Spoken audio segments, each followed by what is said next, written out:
Hey everyone, thank you for tuning in to Real Inspection Services. This is your host, Chuck Ryan, here to discuss all things regarding your home and the home inspection industry. Hey everyone, welcome back. This is Chuck Ryan, your host with Real Inspection Services.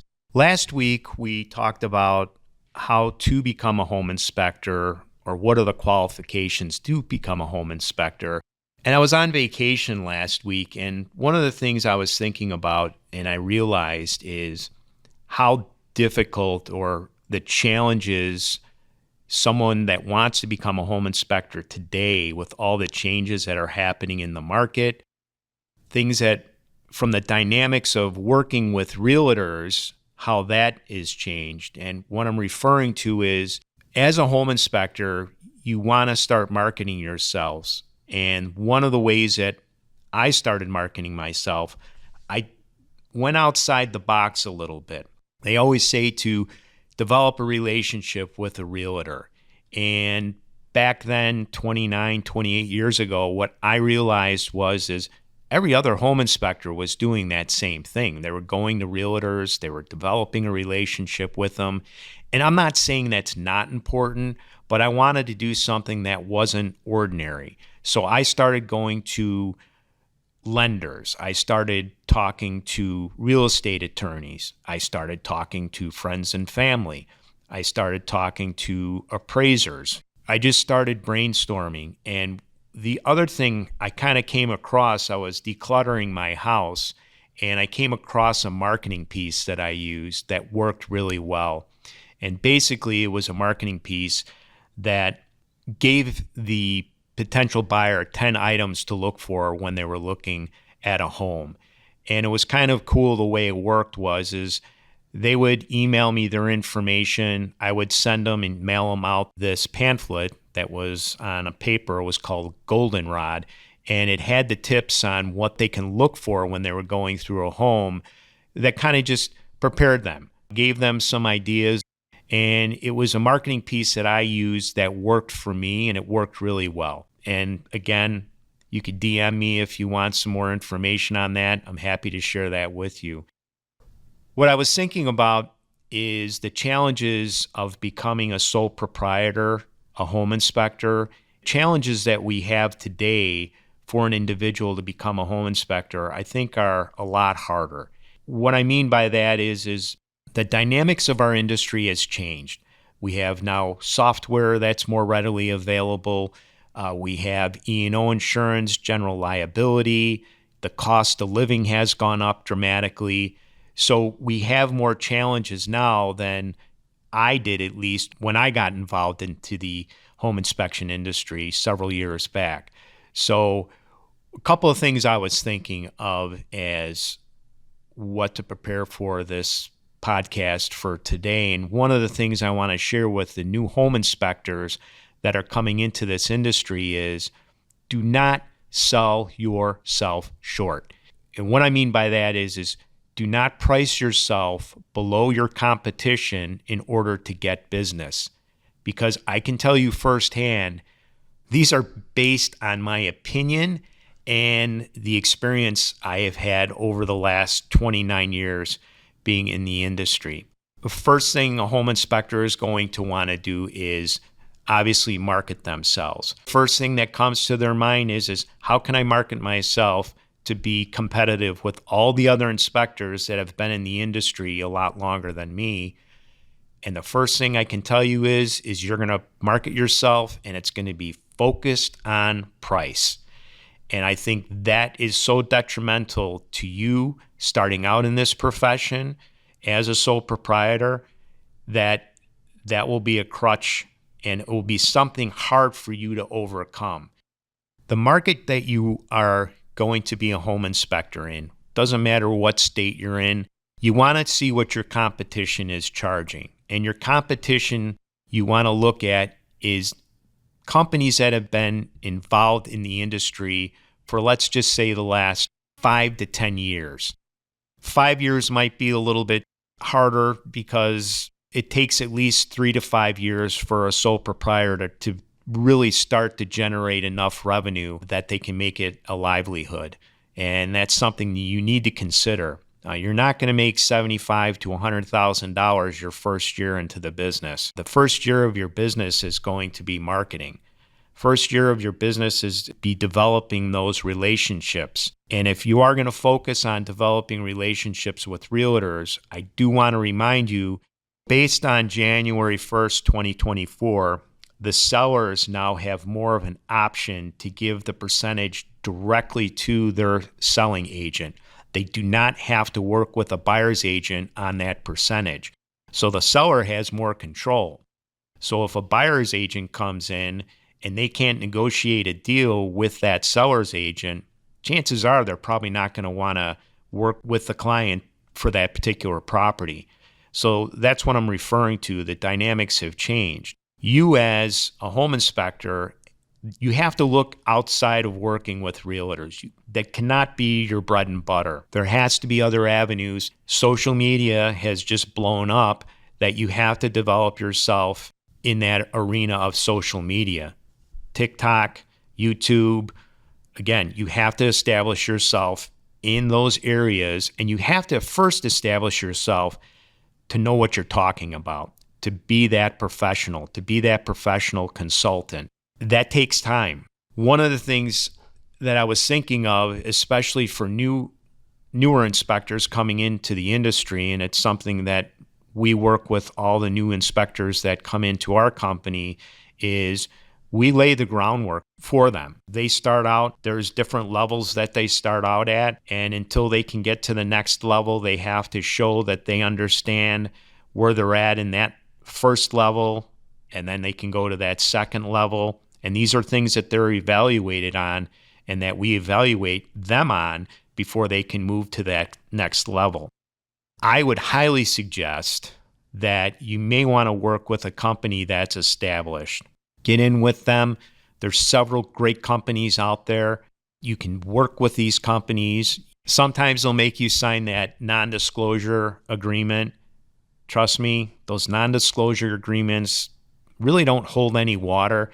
We do have the people that come in with us sign those, but I can't stop someone from going off on their own and becoming a home inspector. I'm not afraid of that. I'm not afraid of if I bring them in and they work with us for 2 years and they say, hey, I want to go at it alone. I want to try it. I would encourage them to do that. I have no problem with them. It's the marketing aspect and it's the branding. The competition for me, the more good home inspectors that are out there always gives our recognition in the industry a solid. I mean, if there's good home inspectors out there doing a great job, that makes us all look good. So I've never been afraid of competition. It's never bothered me with that because there's so much work out there. And I think that with all the ancillary services that you can bring into your company, there's always going to be plenty of work for a home inspector. And it just depends on how you market yourself and how you market yourself as the expert. So the national average, and you can Google it, I mean, you're going to get a couple of different prices on there. You're going to have one between $300 to $500, and I think that's pretty solid. But again, everyone says it's kind of predicated to the area that you're inspecting in. I think home inspectors sell themselves short by looking at that area, but there's other things that you need to take into consideration. And if you're going to charge $300 to do a 3,000 square foot home, there's no way you're making money on that. I can just tell you that straight up. The cost of living that we have, your gas for your vehicle, your equipment, your E&O insurance. There's other factors. Once you do a total and then you look at what you make on that inspection fee, you'll be lucky if you walk away with $50 in your pocket. If you start to go out there and you start to figure out that you're going to start pricing yourself below your competition, I could tell you, you are not going to make it. And again, it's my opinion, but it's my opinion that's been based on experience. The other thing you have to consider doing right off the bat too is not doing standalone inspections, but offering other ancillary services, offering radon, offering sewer scope, offering air quality testing. There's other areas of the home inspection ancillary services that you can offer depending on the area that you live in. You can do chimney inspections. Again, these are all other ancillary services that you should start to consider bringing in. Not right off the bat. You could start out slow, but I think the two things you should look at doing besides doing standalone inspections is getting certified as a radon technician and then getting certified if you have to, if your state needs you to do so, is doing sewer scopes.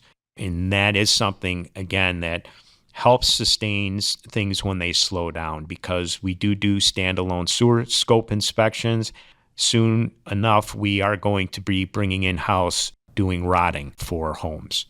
I think it's something that it's good food for thought. And I know it's hard because you're just getting started. That's why earlier on I talked about maybe working with a reputable home inspection company if they're hiring. Maybe you offer to do an internship with them. Maybe offer to just say, hey, I have my license. I'm willing to help your other senior inspectors out. You got to start somewhere. And these are some tips, I think, that can help you broaden the horizon of becoming a good qualified home inspector over the years. Now, if you have a background in plumbing, HVAC, an electrician, we do have home inspectors that work with us that have those backgrounds, but you'd be amazed that when they come in and start working with us, there's things that, even though they're a qualified electrician, when you start showing them things in the HVAC world, or you start showing them things with the structure of a home, it's those things that they're not exposed to that they're like, wow, I never knew that. No one knows everything. Our industry is constantly a learning industry, and the more you know, the more your value is. There's newer products that come out there. The key thing of becoming a good home inspector, even after you've gone through the training, is to continually train. Train and learn. Train and learn. Because the more you have of that knowledge, the more value you add to the consumer and the more value you're worth. So I want to go back and, again, just give you some information or reemphasize the importance of becoming a home inspector. Again, the first thing is obviously find what your state requires. Most states require a license. So once you've established that, obviously you have to go through the schooling, make sure that you complete all the requirements that are needed for that, submit your paperwork. Each state has their own tests that they offer. So once you get that and you know exactly what is needed, then you can start your groundwork from there. Then the next thing you may want to do is find out what other local home inspectors are in your area, ones that have been established. I said anywhere between 5 to 10 years. I think that's good. Companies that maybe have 3 to 4 employees, I would suggest that you do that. Then the next thing is once you've done that, and if you're like, hey, you know what? I still want to do this on my own, no problem. I encourage people to be entrepreneurs. I'm an entrepreneur. I always wanted to work for myself. That's why I started a home inspection company several years ago. I commend you for that. But just make sure you have all the key components in a row. First thing is do not sell yourself short on pricing. I'm going to say that again. Do not sell yourself short on pricing. And then what you can start to do is after you're out there for a while, you're going to have to start to look into some other areas of how you're going to market yourself. So, but again, start looking at other ways that you can add other ancillary services than just the standalone home inspection, and find out what the popular ones are in your area. I know in Chicago, one of the biggest popular things for an ancillary service for us has been the sewer scoping and then the radon. Once you go outside of Chicago, some of the areas do have higher levels of radon. So, but those are our two more popular ancillary services that we have. And then, of course, we do the air quality, which believe it or not, that's become a good revenue source for us as well. So with all the information that I just shared with you guys, make sure you have a good master plan, whether you want to go at it alone or you want to work with a home inspection company. If you stick to that master plan and you believe in yourself, that's going to be your guide to becoming a good, successful home inspector. Because I can tell you, being in the industry for so many years, it is a rewarding industry. And of course, it's always great to get paid as well. But a master plan is going to be your key tool to become a good, successful home inspector. So with that said, thanks for tuning in. I look forward to sharing some more information with you guys soon. And remember, it's better to be proactive than reactive. Thank you again for tuning in to Real Inspection Services Podcast. If you have any questions regarding your home or our services, please reach out to us at realinspectionservices.com. If you would like us to answer any of your questions on the podcast, send us a DM on Instagram at Real Inspection Services. All info is down below in the show notes.